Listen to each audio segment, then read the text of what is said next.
jail in their rendition of the Cell Block Tango.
Yeah, but did you do it? Not guilty.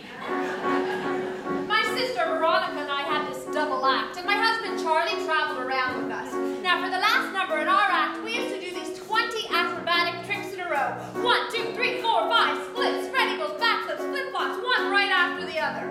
Well, this one night before the show, we're in a hotel room in Cicero, the three of us sitting up in a hotel room, boozing and having a few laughs. Then we run out of ice, so I go out to get some. I come back, open the door, and there's Veronica and Charlie doing number 17. The spread eagle. Well, I was in such a state of shock, I completely blacked out. I mean, I can't remember a thing. It wasn't until later, when I was washing the blood off my hands, that I even knew they were dead. They had it coming. They had it coming. They had it coming all along. I didn't do it, but if I done it, how could you tell me that I was wrong? They had it coming. They had it coming. They took a flower in its prime, and then they used it, and they abused it. It was a murder, but not a crime.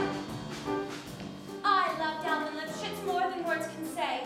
He was a real sensitive guy, you know, a painter, an artist.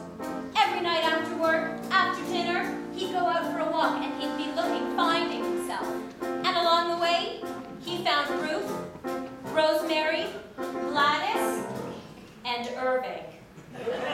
You can say we broke up over artistic differences. He saw himself as alive, and I saw him dead.